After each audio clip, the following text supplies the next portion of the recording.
Hola amigos de Verde Cerca Televisión, ya estamos en un nuevo capítulo de Doble Vía. Esta semana vamos a conversar sobre los diferentes tópicos que ha tocado la reforma educacional ya en estos 5 meses de gobierno. Estamos con el Ceremi de Educación, don Pablo Baeza. Don Pablo, ¿cómo está? Muy bien, muchas gracias por la invitación.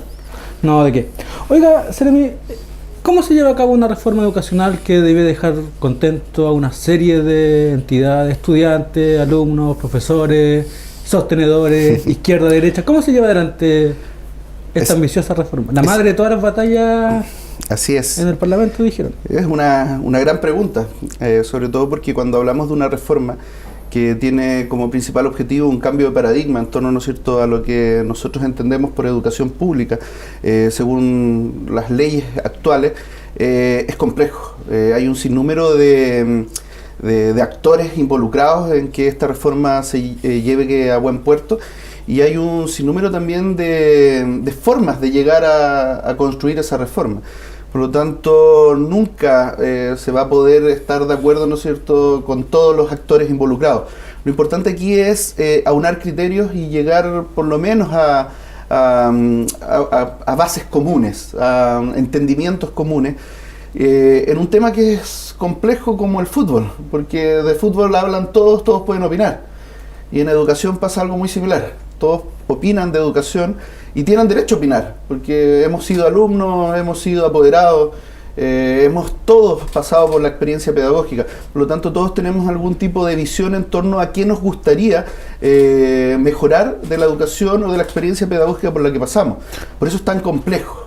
Porque en su campaña la presidenta Bachelet tomó un poco la demanda de la calle, de las movilizaciones estudiantiles, y se comprometió con el tema del final de selección, final lucro, final copago y la gratuidad también universal de la educación. Se toman estos conceptos del movimiento estudiantil, pero ya en los pocos meses que llevamos de gobierno han tenido muchos desencuentros también con el propio movimiento estudiantil. De hecho, esta semana se bajaron de los diálogos participativos. Bueno, de hecho, como bien lo decíamos al comienzo, es bastante complejo estar, ¿no es cierto?, en igualdad de sintonías con todos los actores. Sin lugar a dudas, alcanzamos a avanzar bastante. La propuesta por parte del Ministerio de la segunda etapa en torno, ¿no es cierto?, a la ley que pone fin al lucro, al copago y a la selección, ya lo trabajamos bastante con los estudiantes. Obviamente ellos esperan mucho más. No podemos olvidarnos, ¿no es cierto?, que esta reforma, como tú bien lo dices, nació por la calle, pero no solamente los estudiantes, también ahí estaban los apoderados, también estaban los profesores. Cada uno tiene una visión en torno a cuál es el lugar donde tenemos que hincar más el diente para lograr, ¿no es cierto?, cumplir los objetivos. Los objetivos los tenemos claros, estaban en el programa de la presidenta, que es una educación pública, gratuita y de calidad. Ese es el objetivo clave, ¿no es cierto?, para poder llevar a cabo la reforma educacional. Y para poder cumplir con eso tenemos un sinnúmero de leyes para generar, ¿no es cierto?, y para construir esta educación pública, gratuita y de calidad. Y una de ellas, solamente una de ellas, es la ley que pone fin al lucro, al copago y a la selección. Esta es una batería de más de 15 leyes que se tienen que ir aprobando a través del Congreso. Y frente a eso no nos podemos detener en cada uno de los conflictos que puedan existir. Tuvimos, ¿no es cierto?, un diálogo permanente con el Colegio de Profesores, donde el Colegio de Profesores también llevó a sus bases este protocolo de acuerdo con el Ministerio, y en cierta medida ellos lo rechazaron. Ahora estamos en conjunto, ¿no es cierto?, trabajando con los estudiantes, pero el sector de la Confech, ¿no es cierto?, ya había realizado una votación hace por lo menos una semana, y donde habían aprobado seguir en el diálogo. Y a 2 días después ellos generan otra votación, ¿no es cierto?, donde se restan a este diálogo. ¿Se resienten estos diálogos participativos sin los estudiantes, que son uno de los principales actores que demandó la calle en su momento? Bueno, nosotros estamos claros que los diálogos que nosotros hemos ido generando, los estudiantes siempre han estado presentes. Tal vez el tema, ¿no es cierto?, dirigencial ha sido un poco más complejo, y sobre todo a nivel de Santiago, porque acá en la región los diálogos han seguido realizándose con los dirigentes. Nosotros ya tenemos, ¿no es cierto?, para este sábado un diálogo temático específico en torno, ¿no es cierto?, a qué es lo que queremos como educación pública, cómo queremos nuestra escuela. Y en ese sentido están llamados los estudiantes. Va a haber participación de los estudiantes también, va a haber participación de los profesores, de los asistentes de la educación, de las manipuladoras de los alimentos, de los directores y de los apoderados de los colegios particulares subvencionados y también de los colegios municipales. Y va a haber un trabajo en forma de seminario, con un taller trabajando, ¿no es cierto?, específicamente qué es lo que esperamos nosotros a nivel regional. Tómese en cuenta esto, a nivel regional, de lo que queremos nosotros como escuela pública. Y en ese sentido, ¿cuáles son las demandas que ustedes han podido recoger en la región en cuanto a educación? Porque muchos siempre se habla de que esto al final se cocina en Santiago, en esas 5 manzanas del centro, pero en regiones, ¿qué exigen los actores? Bueno, en regiones, sin lugar a dudas, el tema del financiamiento es clave desde el punto de vista municipal, porque nosotros tenemos una geografía bastante particular, bastante extensa, con índices de ruralidad bastante altos, lo que obviamente afecta la subvención que utilizamos actualmente a través de la asistencia media, porque obviamente en condiciones climáticas como la nuestra, con altas lluvias, ¿no es cierto?, situaciones extremas de ruralidad, caminos que se cortan, obviamente la asistencia no es pareja durante el año. Tenemos momentos del año que la asistencia baja mucho en los establecimientos y eso genera que los colegios municipales principalmente reciban muy poca subvención, producto de esa ruralidad, producto, ¿no es cierto?, del clima. Por lo tanto, aquí se tiene que generar, y lo que nos piden constantemente los directores de colegio y los mismos jefes DAEN o directores de corporaciones, es generar un nuevo sistema de financiamiento a la educación municipal, que no esté basado en la asistencia media, sino que tenga un financiamiento de tipo basal. Es lo mismo también que ocurre dentro de las universidades. La educación superior también requiere un financiamiento por parte del Estado y un financiamiento que vaya a enfocar directamente a los costos totales que tiene el proceso de formación, porque actualmente reciben un 10% las universidades estatales de los recursos que necesitan. Vamos a retomar ese tema, Seremi, pero para terminar esto, los estudiantes rechazan, no es que se hayan bajado, ellos dicen que rechazan la mesa de estos diálogos participativos, señalando que no hay claridad sobre la vinculación que tendrían estos diálogos en relación final al proyecto final que se presentará al Congreso, porque recordemos que también ellos temen de que suceda lo mismo que sucedió con la reforma tributaria, por ejemplo, que los diputados se pasaron por todo Chile señalando cómo iba a ser la reforma, después llegó al Senado y se hizo un acuerdo, incluso un presidente de los bancos dijo que había sido el padre de la reforma tributaria. ¿Qué riesgos hay de que esto vuelva a suceder en la reforma educacional? Bueno, el ministro de Educación dijo que esta reforma no se iba a cocinar en una cocina en particular, sino que íbamos a seguir con el calendario de actividades que hemos establecido desde el comienzo.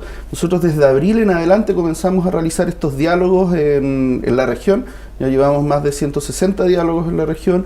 Los diálogos es una forma distinta de hacer política. Nunca antes una ley de la República había generado, ¿no es cierto?, tanto movimiento, tanta necesidad de comprender y entender cómo vamos a llevar a cabo esta reforma educacional.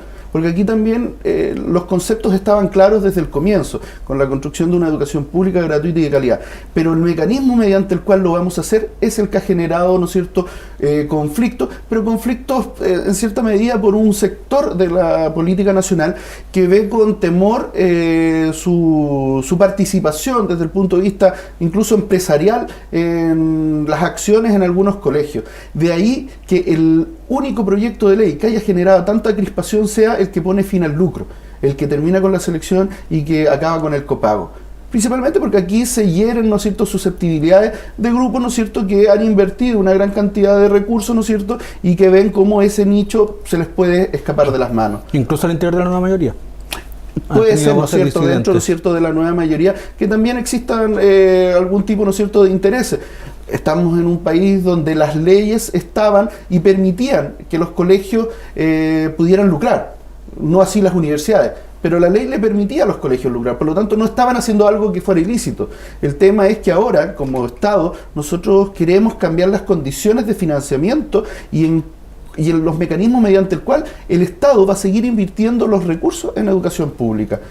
inclúyase también a la educación particular subvencionada en esta red de colegios públicos, porque cuando hablamos de público hablamos de acceso, ¿no es cierto?, igualitario, sin selección, sin copago, y ahí también están, ¿no es cierto?, todos los colegios particulares subvencionados que decidan, una vez aprobada la ley, participar de este nuevo sistema de educación público. Hay muchos sostenedores son personas naturales. No son estas grandes corporaciones, ni son empresas educacionales. Bueno, en estricto rigor eso se cambió. No, ya no existen las personas naturales como sostenedores. Hubo un cambio hace aproximadamente 4 años atrás, donde se les pidió a las personas naturales cambiar a personas jurídicas. Actualmente, para ser sostenedor, tú tienes que ser una persona jurídica. Claro, pero no son grandes empresas ni conglomerados como la iglesia, por ejemplo. Siguen existiendo, pero no, la gran mayoría pueden ser profesores, claro, o una familia que particularmente, ¿no es cierto?, decide colocarse con un colegio. Sí, en la gran mayoría. Ahora, son ¿qué va a personas suceder jurídicas con estas sociedades, si se puede decir, cuando se apruebe el tema de la reforma del fin al copago? Porque hay colegios particulares subvencionados que cobran desde 5.000, 10.000 pesos hasta 70.000. ¿Qué va a suceder con los que no quieran atenerse a esta reforma? Bueno, hasta el día de hoy, ¿no es cierto?, nosotros no tenemos ningún tipo de cambio desde el punto de vista del sistema de financiamiento. De hecho, hay solamente un colegio particular subvencionado que tenía copago que pasó a gratuidad. Hizo el cambio, ¿no es cierto?, ahora para ser gratuidad acá en la región. En estricto rigor, los colegios particulares subvencionados que tienen copago no tienen nada que temer con la reforma. De hecho, los colegios, que son aproximadamente el 60% de los colegios particulares subvencionados, que tienen un copago entre 5.000 y 40.000 pesos, o sea, el 60% de los colegios, en términos de matrícula, van a poder recibir esta subvención extra por parte del ministerio, ¿no es cierto?, que va a cubrir ese financiamiento que antes hacían los padres. ¿Qué quiere decir esto? Todos los alumnos en Chile reciben la misma subvención en los establecimientos educacionales, aproximadamente 84.000 pesos por alumno. Pero los particulares subvencionados, a diferencia de los municipales, que solamente reciben ese dinero porque no pueden generar copago, hay algunos particulares subvencionados que cobran un copago para tener más recursos para mejorar la calidad de su educación. Entonces algunos cobran 5, otros cobran 10, otros cobran 20. ¿Qué es lo que va a hacer el ministerio? Va a decirle a las familias, ustedes, a las primeras, estos que están en el rango entre los 5.000 y los 40.000, en estos primeros 3 años, ¿no es cierto?, ustedes no sigan, ¿no es cierto?, realizando este copago. Ahora es el Ministerio de Educación el que va a financiar esto. Nosotros vamos a aumentar la subvención que antes era de 84 hasta llegar a esos 40.000 pesos en los primeros 3 años. Junto con eso, nosotros, aparte de equiparar los recursos que recibían estos particulares subvencionados, también le vamos a aumentar los recursos a los municipales. ¿Para qué? Para generar un equilibrio. Aquí no es que se le vaya a aportar más dinero a los particulares subvencionados solamente, sino que también a la educación municipal. Y los particulares subvencionados que tenían un copago pequeño van a ir subiendo de acuerdo, ¿no es cierto?, al aporte del ministerio. Por lo tanto, aquí se va a asegurar el financiamiento en la educación pública y en la educación particular subvencionada, porque el Estado, en ese sentido, va a tomar esa responsabilidad. Porque la regente, aquí tenemos un ejemplo del Colegio Patagonia College, que ante el temor de que se venía esto, pasó a particular pagado, finalmente. No. O sea, ¿está ese temor? Existe ese temor, y de hecho el Colegio Patagonia College, que tenía ese temor, infundado realmente. De hecho, los apoderados estaban muy claros en relación a que lo que estaba haciendo el sostenedor era un acto en cierta medida bastante poco comprensible desde el punto de vista que la ley todavía no está en funcionamiento, por lo tanto no era una decisión que tuviera que tomar inmediato. De hecho, ellos presentaron, porque están en su libre derecho de decidir, una vez informada a su comunidad educativa, o sea, le tenían que informar a sus apoderados que iban a cambiar el sistema de financiamiento y dejar de ser particular subvencionado y querían pasar a ser particular. Ellos decidieron enviar esa carta e iniciaron el proceso de volverse particular. Pero una vez que el sostenedor se enteró del espíritu de la reforma educacional y que se daba cuenta de que el financiamiento ellos lo iban a tener seguro, el mismo financiamiento que tenían hoy en día lo iban a tener seguro, obviamente ellos no en forma directa porque ellos están en el copago más alto, pero cuando el gobierno, ¿no es cierto?, y a través del ministerio aumentamos nuestra subvención, ellos iban a tener el mismo ingreso y decidieron retirar esta solicitud. Hoy en día en la región no hay ningún colegio particular subvencionado, y ya no lo hicieron porque tenían plazo hasta el 30 del mes pasado, de cambiar su fuente de financiamiento. Por lo tanto, el próximo año, y eso tiene que quedar claro, ningún colegio particular subvencionado con un proyecto educativo X, ¿no es cierto?, puede ser cultural, religioso, peligra su existencia. Es más, cuando las familias tienen problemas de pago, ¿no es cierto?, esos colegios no reciben ese copago de la familia. Cuando el Estado asume esa responsabilidad, ese colegio va a contar con todos los recursos. Oiga, ¿cómo se va a llevar el fin de la selección? Porque el ministro la semana pasada se mandó unas declaraciones señalando que no le molestaba que hubiera establecimientos emblemáticos que sí hicieran selección. Claro, lo que pasa es que cuando nosotros hablamos eso del es lo fin que de genera la un poco confusión. Es que cuando nosotros hablamos de fin a la selección, hablamos de la gran mayoría de los establecimientos educacionales. Cuando se genera una suerte de ingreso especial, porque en realidad no es una selección de acuerdo a los criterios que hoy en día se utilizan, un ingreso especial casi al 1% de los colegios de nuestro país, que son los colegios emblemáticos. Es el 1%, estamos hablando de un sector muy pequeño de los colegios de nuestro país, que van a tener un proceso, ¿no es cierto?, de ingreso especial, a través de incorporar al 20% de los alumnos con los mejores resultados de los colegios alrededor de ese colegio emblemático para ingresar a ese establecimiento. Pero no va a haber ninguna prueba. Pero eso no va me a haber genera ninguna segregación entrevista. también, porque uno de los principios de esta reforma que solicitaban los estudiantes era que, claro, que los niños con mayor rendimiento estuvieran junto a los niños con menor rendimiento para que generara Claro, pero ahí está una nivelación hacia arriba. Pero esa selección que se hace a partir de pruebas es con un criterio socioeconómico. Cuando nosotros decimos que son los alumnos de mejores resultados, ahí no hay un criterio socioeconómico, ahí hay un criterio de esfuerzo personal por parte de los niños, que independiente del establecimiento educacional donde están, independiente, ¿no es cierto?, del sector que les tocó vivir, ellos están dentro de los mejores entre sus pares. Y ellos van a tener la posibilidad de ingresar a estos establecimientos que son emblemáticos, pero obviamente van a necesitar una nivelación, van a necesitar mejorar, porque vienen de realidades distintas. Y ahí ocurre lo que esperamos con la reforma, que es la integración, porque como vienen de distintos establecimientos educacionales, con condiciones diferentes, pero que han demostrado que tienen mucho esfuerzo y por eso están en el tope de sus respectivos colegios, se va a generar una integración, porque vienen de distintos sectores. Hoy lo que sucede un poco bien generalmente, bien a grandes características, es que los más pobres estudian en los colegios municipales, la clase media quizás un poco en los subvencionados y los más ricos en los particulares pagados. Y la calidad se va notando decreciente en base a cómo van bajando de particular pagado, subvencionado, municipal. ¿Se termina eso con la reforma educacional o se mantiene esta diferencia que cuando hay nosotros actualmente? Apuntamos a que se termine con la selección, se termine con el copago, se termine con el lucro de los colegios, buscamos eso, que la sociedad que se segrega a partir, ¿no es cierto?, del actual sistema educacional que tenemos, que es de acuerdo a la de acuerdo a la capacidad económica que tienes como familia, vas a tener la calidad educativa que tienes. Se produce actualmente eso.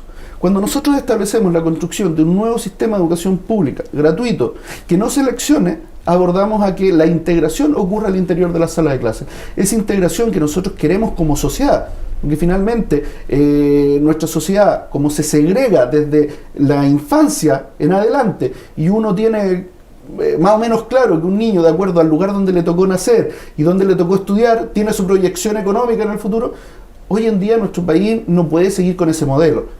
Si estamos con niveles de ingresos de países desarrollados, tenemos que apuntar a un nivel de sociedad de nivel desarrollado. ¿Se podría llegar a la selección de los establecimientos en base a sorteos, como se habló en algún momento y como se hace en otros países?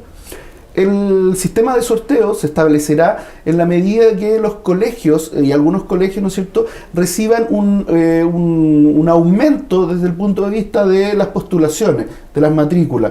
En algunos momentos algún colegio establecerá un mecanismo mediante el cual seleccionar en forma aleatoria a los alumnos que ingresan a ese establecimiento. Por lo tanto, ahí no va a haber una selección, sino que va a ser el azar en algunos casos, porque obviamente no ocurre lo mismo.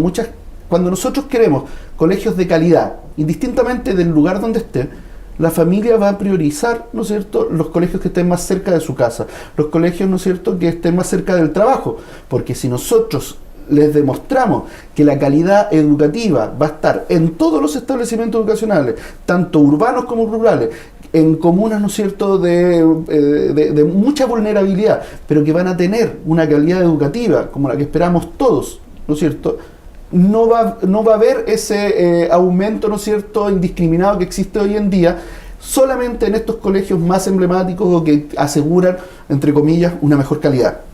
Ok. Seremi, vamos a hacer un alto, ya volvemos para conversar sobre esta reforma educacional.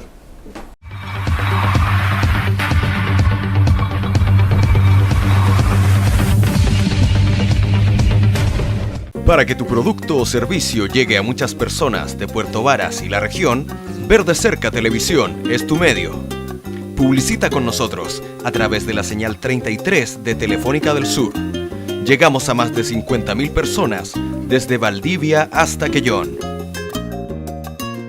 Solicita tu cotización al mail contacto@verdecercatv.cl o llámanos al 22 33 583. Desde celulares anteponiendo el código de área 65. Ver de Cerca TV, televisión al servicio de la comunidad.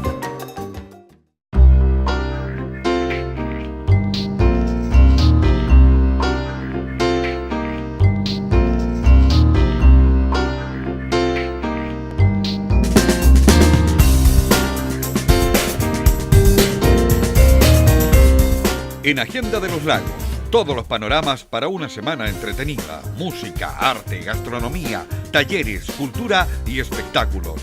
Y además, interesantes descuentos y beneficios para todos nuestros lectores. La agenda es de distribución gratuita y puedes encontrarla en hoteles, cafés y otros espacios de Puerto Varas.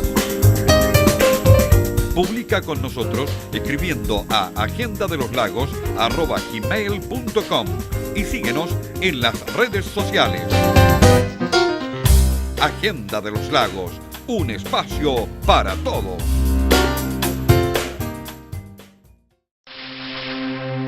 Novartis, Salud Animal, es una división de la compañía farmacéutica suiza Novartis, dedicada en Chile y en otros 43 países del mundo a ofrecer soluciones innovadoras para diversas especies animales, con especial atención a la industria productora de salmón y trucha en el sur del país. Novartis, Salud Animal, ofrece medicamentos, vacunas y servicios con los más altos estándares internacionales, abasteciendo a la industria nacional de productos claves para el control de virus ISA y el tratamiento del caligus. Novartis, Salud Animal, es su socio estratégico en el manejo y control de enfermedades para la sustentabilidad de su granja. Novartis, calidad suiza para el salmón chileno.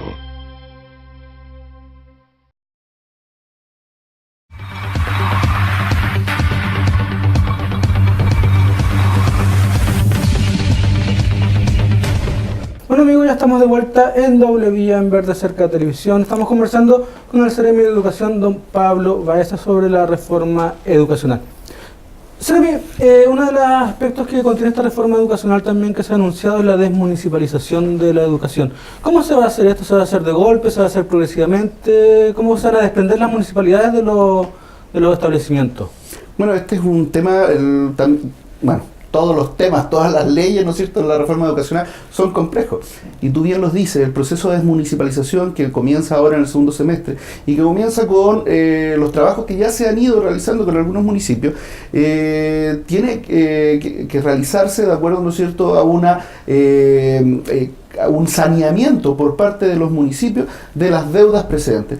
Por tanto, la primera etapa que corresponde, ¿no es cierto?, al ministerio es el fortalecimiento de la educación municipal. ¿Para qué? Para que el traspaso de la educación municipal al ministerio se realice sin deuda. Que se realice sin deuda, ¿no es cierto?, y que se realice con las condiciones que el traspaso así lo establezca, desde el punto de vista de que no se vuelva a generar una deuda histórica, como lo que ocurrió, ¿no es cierto?, cuando después de la dictadura con la municipalización se entregó, ¿no es cierto?, la educación estatal a los municipios, ¿no es cierto?, la municipalización de la educación, que fue la base del conflicto y de la crisis de la educación en nuestro país. Principalmente porque los municipios tienen realidades distintas. Hay municipios ricos, municipios pobres, de acuerdo a sus condiciones, ¿no es cierto? Porque hay municipios eficientes también con la administración de la educación y otros que son más ineficientes. También existe, ¿no es cierto?, un tema de capital humano. Que hay municipios que por su pobreza también no pueden contar con el mejor capital humano para administrar los establecimientos educacionales. Hay municipios que son completamente rurales, por lo tanto el sistema de subvención a través de la asistencia obviamente les dificulta, a diferencia de los municipios que son urbanos, que tienen una alta concentración de matrícula, ¿no es cierto?, y que los niños no tienen impedimento de llegar, porque está todo urbanizado. ¿Pues se han creado estas corporaciones a nivel provincial, regional? ¿Quién va a administrar la educación? La va a administrar el Ministerio de Educación, a través, ¿no es cierto?, de la creación de Departamento de Educación Regional, ¿no es cierto?, que van a estar construidos a partir también del capital humano precedente ya en los distintos DAEM, en las distintas corporaciones. Pero para eso se requiere, ¿no es cierto?, realizar un diagnóstico de la situación, ¿no es cierto?, profesional, un diagnóstico de las condiciones en las cuales están los establecimientos educacionales, un diagnóstico que ya se ha realizado desde el punto de vista de infraestructura. ¿Y cuál es la diferencia entre que lo administre la municipalidad y el Estado? Porque los recursos al final van a ser canalizados por el Ministerio de Educación, que hoy día se los traspasa a las municipalidades. Hay una gran diferencia, porque los municipios tienen que encargarse de muchas áreas, ¿no es cierto?, de la administración comunal. Ellos tienen otras áreas de responsabilidad. Ya nosotros como ministerio somos los expertos en el área de la educación. Nosotros como ministerio tenemos las arcas fiscales, tenemos una ley de presupuesto que nos permite determinar, ¿no es cierto?, cuántos son los recursos necesarios para administrar de buena forma a todos los establecimientos educacionales que se inscriban en esta red de colegios públicos. Oiga, ¿y qué va a pasar con los profesores? Porque ya cuando pasaron del Estado a las municipalidades se les generó una deuda que todavía no se paga. ¿Qué va a pasar ahora? ¿Se va a cambiar el contrato? ¿Se van a indemnizar? ¿Cómo va a ser ese cambio? La política de gobierno, ¿no es cierto?, la política del ministerio es que los profesores no sean traspasados, ¿no es cierto?, en desmedro de sus condiciones actuales. ¿Qué quiere decir eso? Que cuando se realice el traspaso, ¿no es cierto?, se genere, ¿no es cierto?, en igualdad de condiciones o mejorando las condiciones en las cuales van a ser traspasados.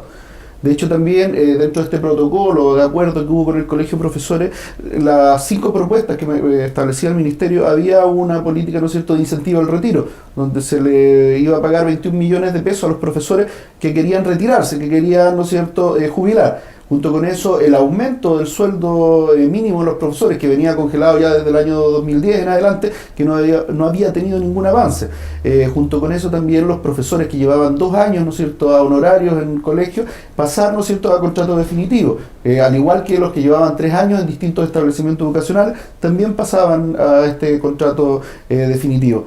Y el quinto punto, que probablemente pudo haber sido el más conflictivo, porque no quedó muy claro por parte de las bases, ¿no es cierto?, porque ahí también hubo un problema de comunicación, al parecer, ¿no es cierto?, por parte del Colegio de Profesores con sus bases, porque se habla de que la deuda histórica no estaba dentro del petitorio. Obviamente no estaba dentro con el nombre, ¿no es cierto?, deuda histórica, como la vamos a tratar, pero sí había una propuesta en torno, ¿no es cierto?, a mejorar las condiciones de la jubilación de los profesores, y de esa manera cubrir, ¿no es cierto?, todo este desmedro económico que tuvieron por tantos años, ¿no es cierto?, producto de la municipalización.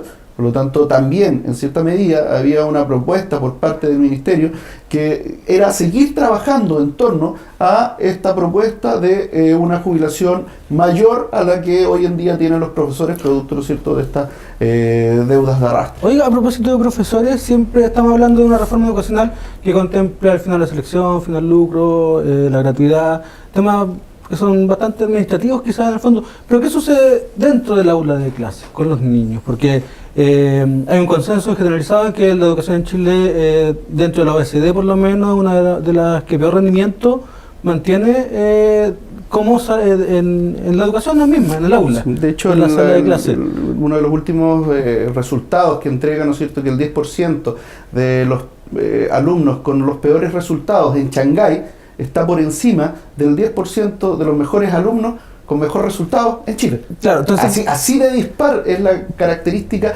de la calidad en nuestro país. Porque desde la derecha una de las críticas que se hace que no se está pensando en el aula misma en esta reforma educacional. Claro, es que esa es siempre es cuando tú tienes una visión desde el punto de vista del paradigma que quieres de educación. Porque cuando hablamos de la educación como un bien social, como lo ve la presidenta, como lo ve el ministro, ¿no es cierto?, como la vemos nosotros, es distinto a ver a la educación, ¿no es cierto?, como un bien transable, como algo, ¿no es cierto?, que se puede comprar, ¿ya? Esa es la otra visión. Cuando nosotros, en cualquier proyecto humano, cuando quiere realizar un proyecto, cuando quiere hacer algo, primero tiene que tener claro, ¿no es cierto?, dónde lo va a realizar, cómo va a invertir los recursos, ¿no es cierto?, de dónde va a sacar los recursos y cómo quiere que se gasten esos recursos, ¿ya?, para empezar a construir algo. Obviamente nosotros como ministerio teníamos claro que cuando entregamos recursos a través de la subvención, porque eso es la esencia de la gratuidad, que el Estado va a pagar, ¿no es cierto?, lo necesario para la educación, también tenemos que tener claro ¿A qué instituciones le vamos a entregar esos recursos? ¿Cómo se la va a gastar? ¿Por qué? Porque no podemos dar cheques en blanco a todas las instituciones. Pero en estos 20 años en estos últimos 20 años, por ejemplo, se han traspasado recursos a sostenedores, a universidades privadas, a universidades públicas, y la educación no mejora. Así es. Por eso tenemos que generar las bases legales para que los recursos sean bien gastados. Y de esa manera terminar, ¿no es cierto?, con la posibilidad de lucrar con los recursos del Estado, que no se seleccione para que todos tengan capacidad de ingresar, ¿no es cierto?, a este sistema de educación pública, ¿no es cierto?, y que las familias no inviertan, no aporten con el copago, que sea el Estado el que lo hace. Y esos 3 puntos también afectan a la calidad, que era el inicio de la pregunta, ¿no es cierto? ¿Por qué no apuntamos al interior de la sala de clase? ¿Por qué no apuntamos al profesor, que es el que genera, ¿no es cierto?, el cambio al interior del aula? Porque para poder trabajar en conjunto, ¿no es cierto?, con la formación inicial de profesores, o sea, donde ellos estudian en la universidad, también tenemos que tener un sistema de gratuidad en la educación pública, en la educación universitaria. Porque cuando queremos profesores de calidad, en las universidades actualmente se funciona con una lógica de mercado. Entran 30 profesores a la universidad, y a la universidad lo que le interesa es que salgan los 30, porque esos 30 van pagando todos los años, ¿no es cierto?, su carrera universitaria. Antiguamente, cuando hablábamos, ¿no es cierto?, de las escuelas normales, entraban 30 profesores, pero la escuela normal tenía el financiamiento total. Por lo tanto, la escuela en el proceso se iba filtrando y salían 5, 6 o los 10 profesores mejores. Porque a la escuela normal no le interesaba el tema del lucro, no le interesaba, ¿no es cierto?, mantener a sus alumnos, ¿no es cierto?, porque ellos ya tenían su financiamiento total.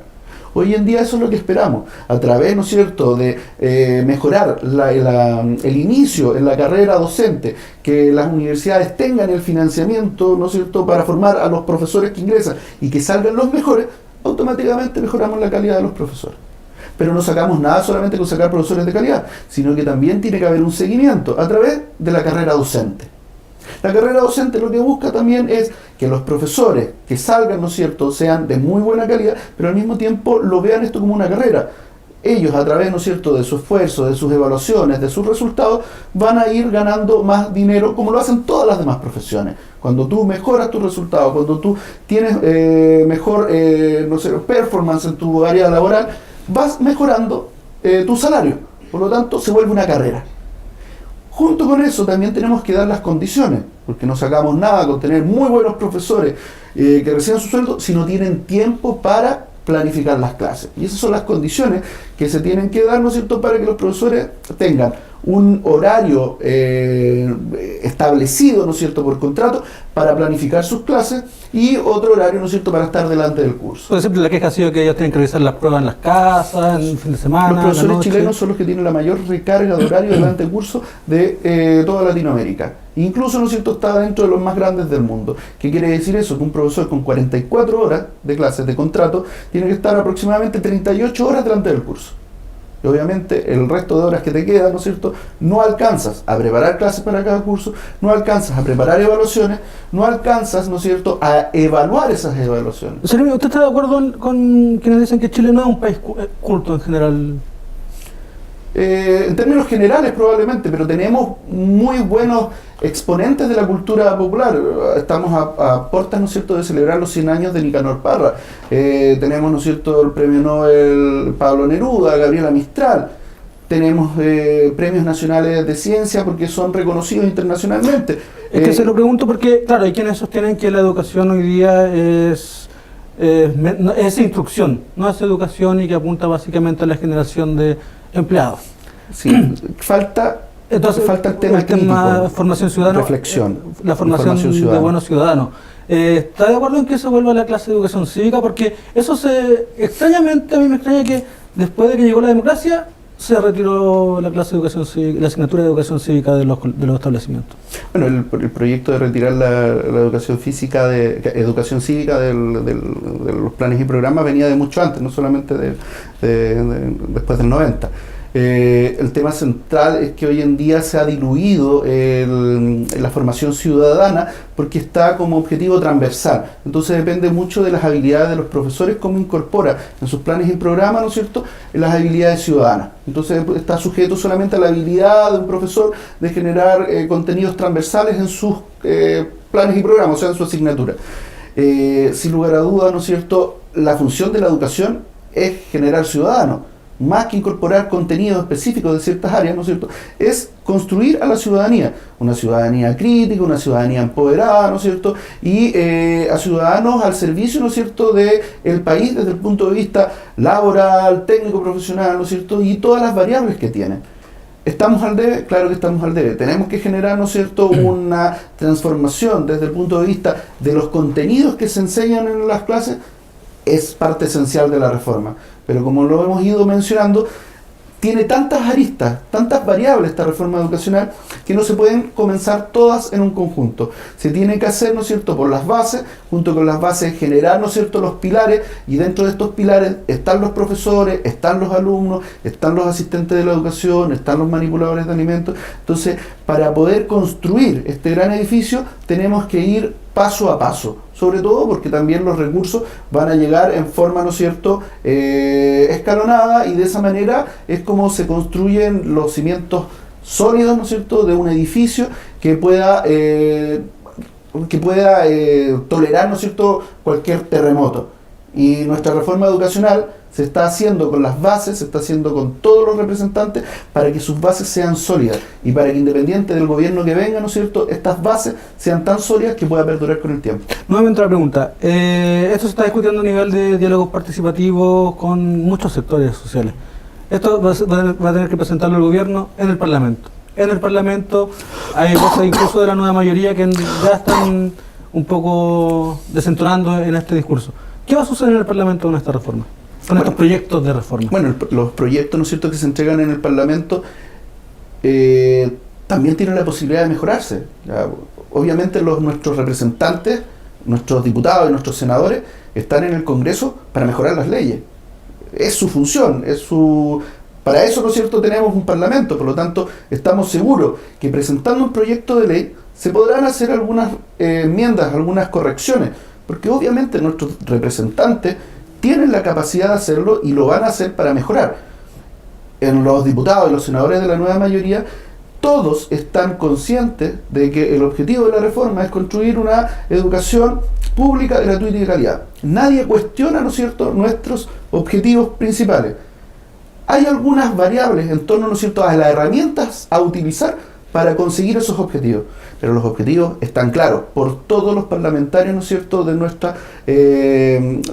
gobierno. ¿Y cuáles son los plazos que se han fijado, por ejemplo, para la gratuidad en el tema de educación superior?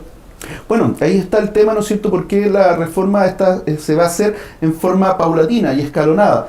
Las primeras etapas, ¿no es cierto?, de fin al copago van a corresponder a los colegios que tienen un copago menor. En el caso de los particulares subvencionados, que van desde los 5 hasta los 30.000 o 40.000 pesos, esperamos tener, ¿no es cierto?, una vez aprobada la ley, en un plazo de 3 años, tener cubierto ese rango, ¿no es cierto?, que va desde los 5 hasta los 40.000 pesos, una vez aprobada la ley.